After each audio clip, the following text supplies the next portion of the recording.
ხელოვნება ეს არ არის მხოლოდ ესთეტიკისა და გრძნობების გამოხატვა, ეს არის სარკე, რომელსაც საზოგადოება უყურებს, არის ერთგვარი ხიდი ადამიანის შინაგან სამყაროსა და რეალობას შორის. ქართულ რეალობაში და ეს პასუხისმგებლობა განსაკუთრებით მნიშვნელოვანია. ქვეყანას, რომელიც მუდმივად იბრძვის თავისუფლებისთვის, ღირსებისთვის, იდენტობისთვის, სჭირდება ხელოვნება, რომელიც იქნება გულწრფელი, პრინციპული და თავისუფალი. ქვეყნის კრიტიკულ პერიოდში ხელოვნება უბრალოდ ვერ იქნება ნეიტრალური, ის ან დუმს და ამით ან ახალისებს ძალადობას, ან იწყებს ლაპარაკს საკმაოდ ხმამაღლა. ხელოვნების სოციალურ პასუხისმგებლობაზე დღეს ჩვენთან წამყვან სოფო კილოსონიასთან ერთად ვისაუბრებთ. სოფოს ყავს სტუმარი, თავად წარადგენს სტუმარს და თემაზეც უფრო მეც გვეტყვის. მადლობა კიდევ ერთხელ მასპინძლობისთვის და თავშივე მადლობა კინორეჟისორს, დოკუმენტალისტს სალომე ჯაშ, რომელიც დღეს ჩვენი სტუმარია. სალომე ყოველთვის ძვირფასი სტუმარია, მაგრამ საკითხი, რომელზეც გვინდა რომ ვცადოთ დღეს საუბარი, სწორედ ის საკითხია, რომელზეც დარწმუნებული ვარ, კინოდოკუმენტალისტს ბევრი აქვს ნაფიქრი, ზოგადად და სალომეს ფილმებში არის ზუსტად სალომეს ფილმები იწვევს ჩემში და ჩვენში ზუსტად სინამდვილის ახალი რაკურსიდან ან ჩრდილში მოქცეული რაკურსიდან დანახვის შესაძლებლობას. ამიტომაც ვიფიქრე, რომ სიმართლეზე, რომელშიც ალბათ საფუძველი მაინც არის სოციალური პასუხისმგებლობა, უნდა გველაპარაკა სალომესთან ერთად.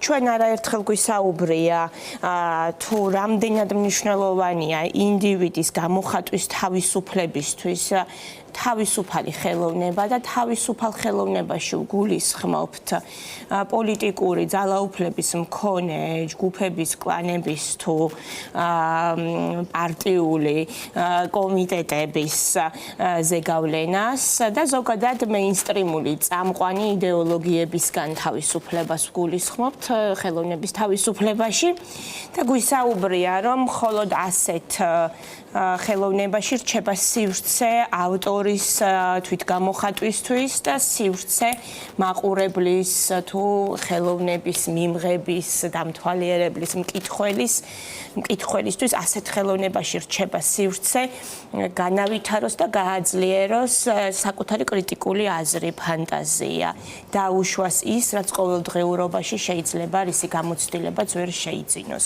მაგრამ ასე მკაფიოდ არ გვისაუბრია იმ სინამდვილის ადგილზე ხელოვნებაში, რომლის გარეშეცაც ნამდვილი ადამიანის ადგილი ხელოვნებაში არ არის. აი სინამდვილესთან დაკავშირებით რეჟიმებს განსხვავებული დამოკიდებულება აქვთ. აი ხელოვნებაში სიმართლე და სინამდვილე და სოციალური გარემო შესაბამისად, რომ აისახოს, ყველა რეჟიმი ამაზე თანახმა არ არის. ისტორიულად ასე ჩამოყალიბდა. ასე რომ ხელოვნება საფრთხეა ავტორიტარიზმისთვის, დიქტატურისთვის და ტოტალიტარიზმისთვის. ერთი მხრივ იმიტომ, რომ ხელოვნება გვაძლევს შესაძლებლობას რაღაცნაირად ვიმეცადინოთ ჩვენს ინდივიდუალურ თავისუფლებაში და გამოხატვის თავისუფლებაში და ამავდროულად საფრთხეა ასეთი რეჟიმებისთვის ხელოვნება იმიტომ, რომ ხელოვნებამ შეიძლება გახსნას სინამდვილე საზოგადოების, ინდივიდის ცხოვრების შესახებ, იმ გარემოს შესახებ, რომელშიც ვართ. ამიტომაც პირველი, რაც ახასიათებს ხოლმე არადემოკრატიულ რეჟიმებს, რა თქმა უნდა, არის ცენზურითა და პროპაგანდით ხელოვნების მართვა, მაგრამ რატომ აკეთებს ამას? ორი რამის გამო, ერთი მხრივ, რომ მოკლას პირდაპირ და გადატანითი მნიშვნელობით, ხანდახან პირდაპირი მნიშვნელობით სამწუხაროდ ადამიანი, რომელიც თავისი ხმით საუბრობს, თავის სათქმელს ამბობს და მეორე მნიშვნელოვანი მიზეზი არის, რომ შეზღუდოს ხელოვნება ყველანაირად, რომ მან არ ამხილოს სინამდვილე. მან არ დაიწყოს გამომზეურება იმისა, თუ სინამდვილეში რა ხდება საზოგადოებაში და რა პრობლემები და ტკივილები არსებობს.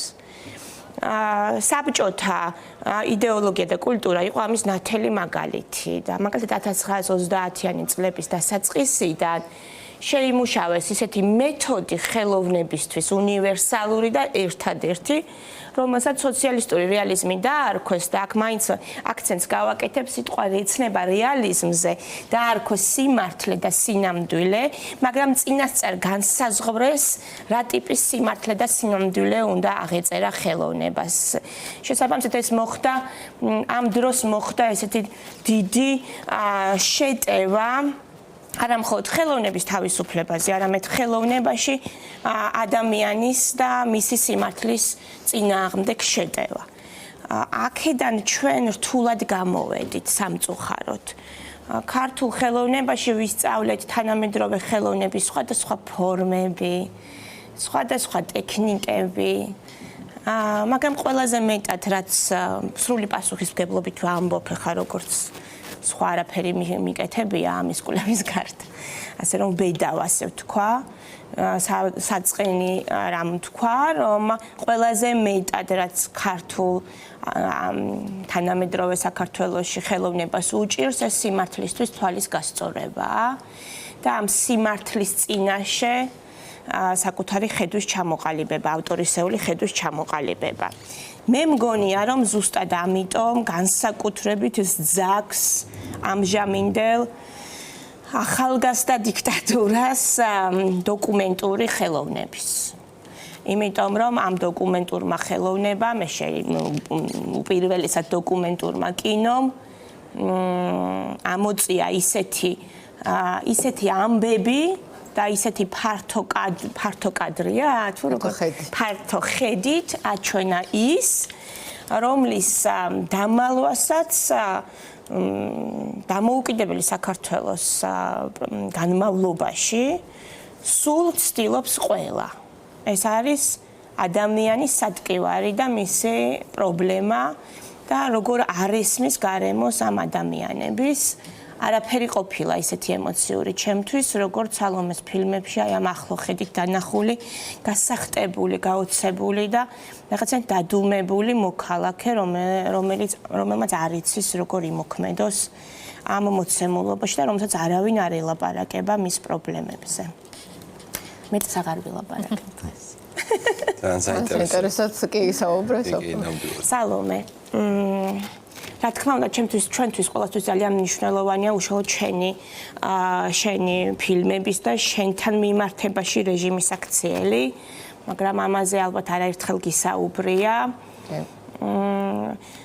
ალბათ შეგვიძლია შენთან ერთად ვილაპარაკოთ, რა როლი აქვს აი ამ საზოგადოების წინაშე, რა როლი და პასუხისმგებლობა აქვს ხელოვნებას, თავად შენ როგორ განიცდი ამ პასუხისმგებლობას და რაც ახლა ხდება,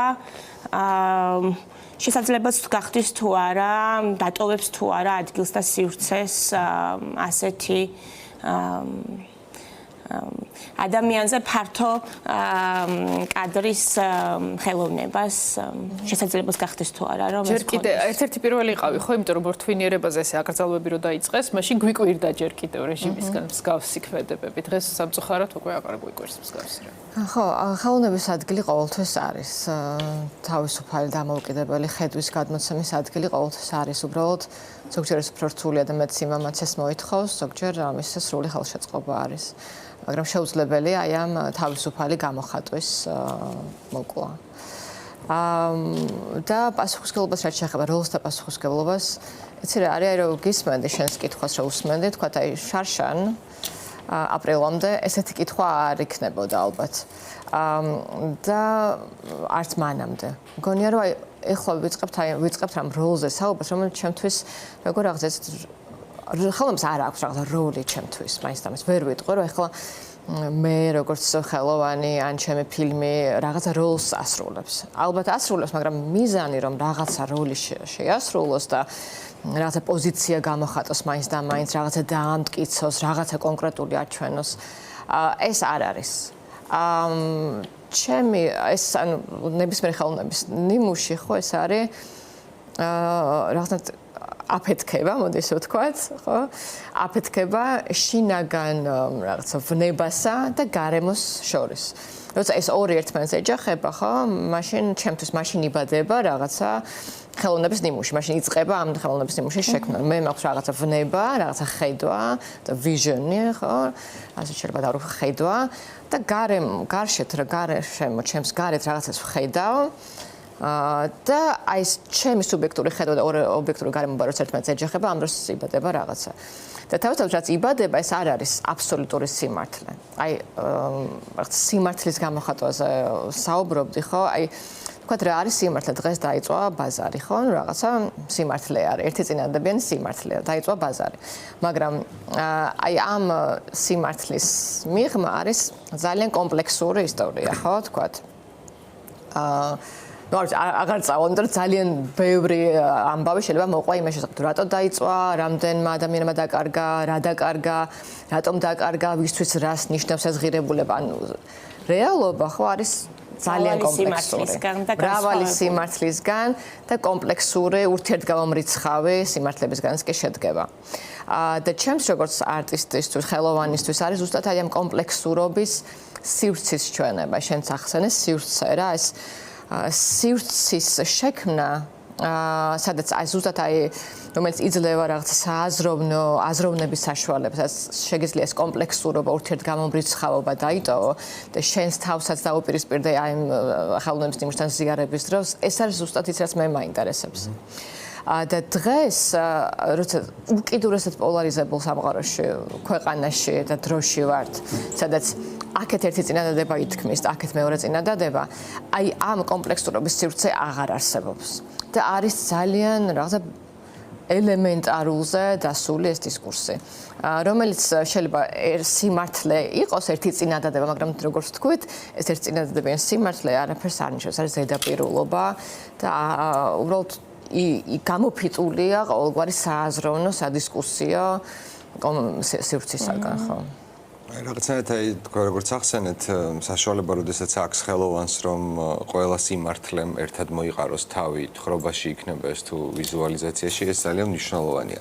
ალბათ თქვენმა დოკუმენტურმა ფილმში ყველა სიმართლემ, სუბიექტურმაც და ობიექტურმაც ერთად მოიყარა თავი და ამიტომაც შეიძლება არ ვიცი, აი როგორც თქვი, ეს არ ანუ ზართულია თქვა, რომ ეს არის სიმართლე, ეს არ არის, ანუ ხო დეტალზე შევდეთ, მაგრამ ხო, ანუ ჩემთვის მნიშვნელოვანია, რომ ვაჩვენო ისიც, რაც შეიძლება, ანუ ხო, რა როგორც ორგანიზმი არის ეს, ხო, ეს არ არის ცოცხალი ორგანიზმი, და დუხს იცვლება, ფორმას იცვლის, როცა თქვა, თუ კინოზე ვლაპარაკობთ, ხო, თქვა, კეთების დროსაც ფორმას რაღაც შანაფიქრი შეიძლება მქონდეს, წავიდე რაღაცა გადავიღავ, თქვა, რომ არა ეს ამას სხვანაირად ვხედავ, გადავიფიქრე, ახალი შინაარსი შეიძლება მე მასალის მიხედვით ამას შქმნი, იმის მიხედვით როგორ გზნობ, რას განისდინ დროს, რის საშუალებას გაძლევს მოსავალს და შემდეგ ეს ფილმი საბოლოო ჯამში ხორციელდება უკვე მაყურებლის თვალში. ჩვენ ხელოვნებაში მუშაობთ, რაღაცა ითვლებოდა უფრო, რომ აი ხელოვნებას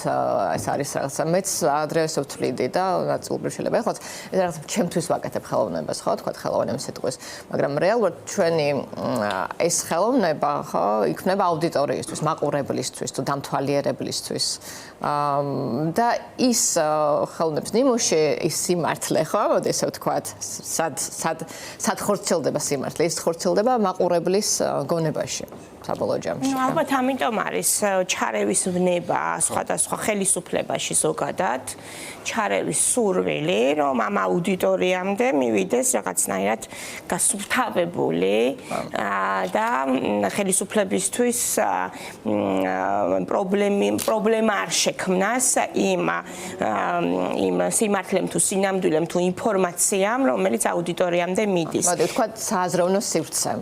ეს მარტო ინფორმაცია არ არის. სააზროვნო სივრცემ აზროვნების რაღაცას ფიქრის ტრიგერი არ გაჩნდეს, რომ ინფორმაცია, ცოდნა, სიმართლე იყოს ცალსახა. ეს არის ის რისკენაც იღწვის ნებისმიერ ავტორიტარულ რეჟიმი და ჩვენი მათ შორის. შენზე როგორც ხელოვანზე, აი ესეთი ვნებები რეჟიმის მხრიდან რომ ყველანაირად ხელი შეკიშალოს, არ გქონდეს დაფინანსება, გადაიღებ არაჩვენს. აი როგორ მოქმედებს ეს ყველაფერი, იმიტომ რომ ეს პირდაპირ პროპორციულია იმ პროტესტის ამ ყველაფრის გავლენის, ხო, პრინციპში აი შენი როგორც ერთი ხელოვანის ემოციები ამ ყველაფერთან დაკავშირებით რა მოაქვს ამას? რა შედეგს იღებს ამით რეჟიმი? არ მინდა რომ თქვა რომ მე მიშლის კონკრეტულად ხელს ამას პერსონიფიცირებას არ გავაკეთებდი ზოგადად ეს რეჟიმი ხელს უშლის ზოგადად ხელოვნებას და ჩვენ შემთხვევაში კინოს და ჩემი გრძნობა რაც არის უბრალოდ ძალიან სევდიანი არის გულდასაწყვეტია და გეტყვით რა არის გულდასაწყვეტი ანუ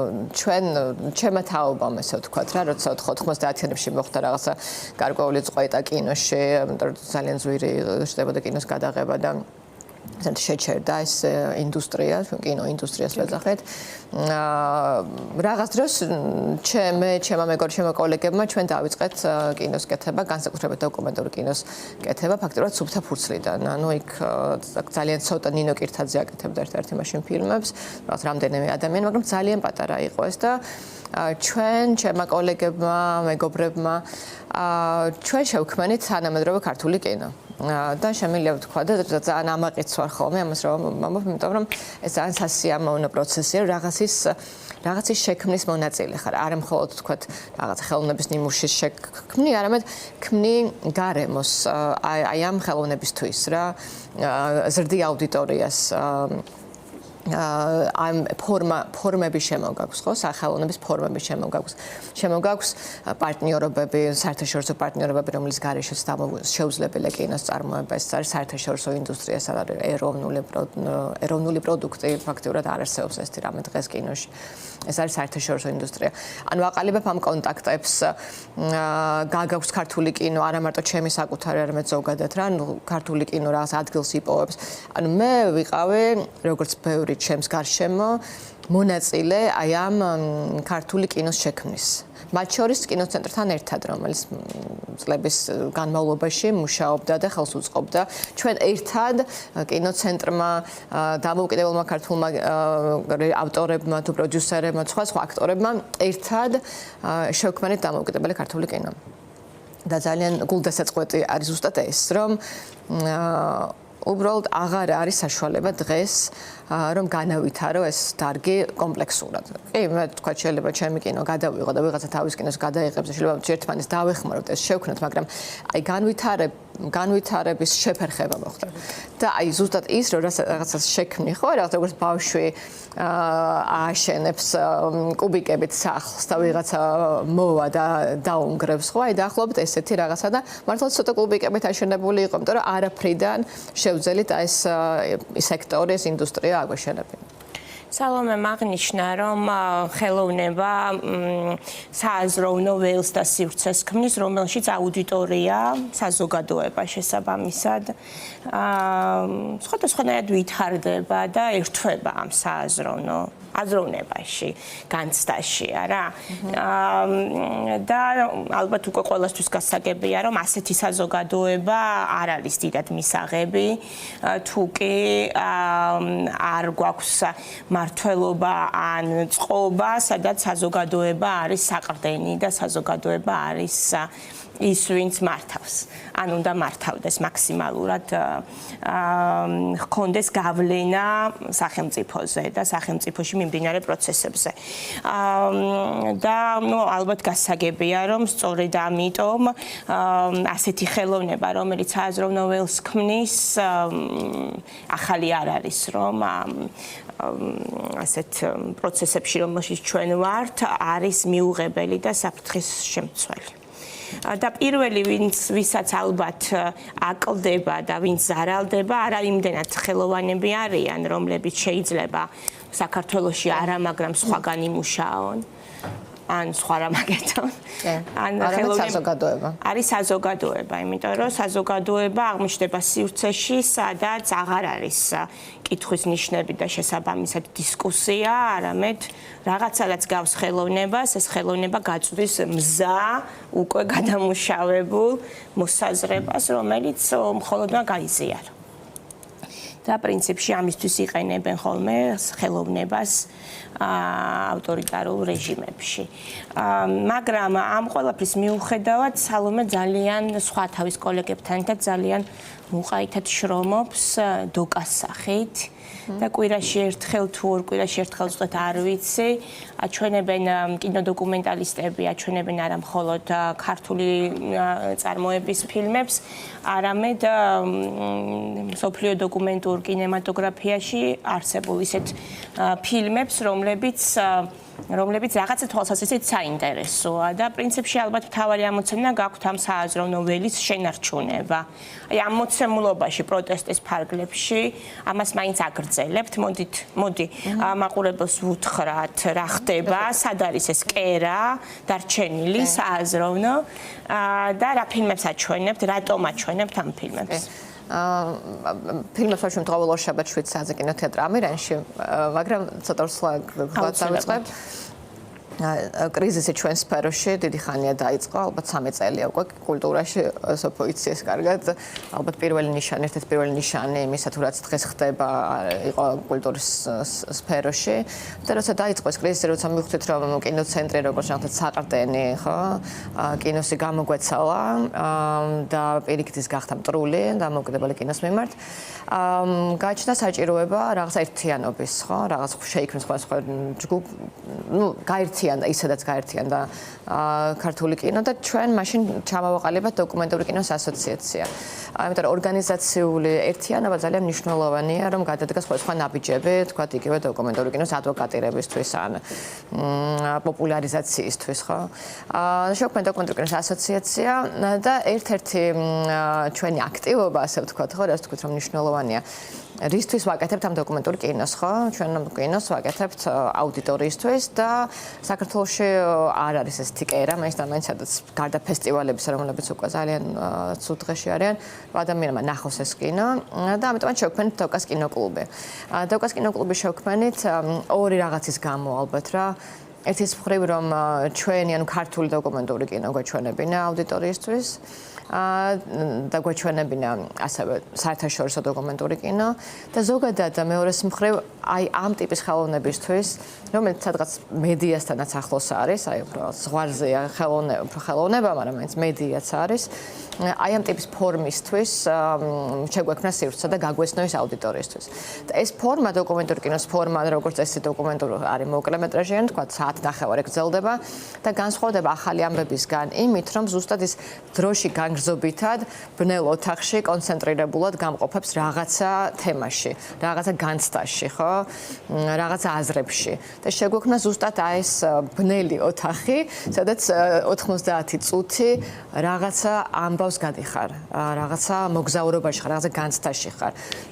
და ხო, ამიტომაც ყოველ ორშაბათს ვაჩვენებთ, უბრალოდ დეკემბერში შევწყვეტეთ, უკვე წელიწად ნახევარი ამას ვაკეთებთ, ყოველ ორშაბათს 7 საათზე.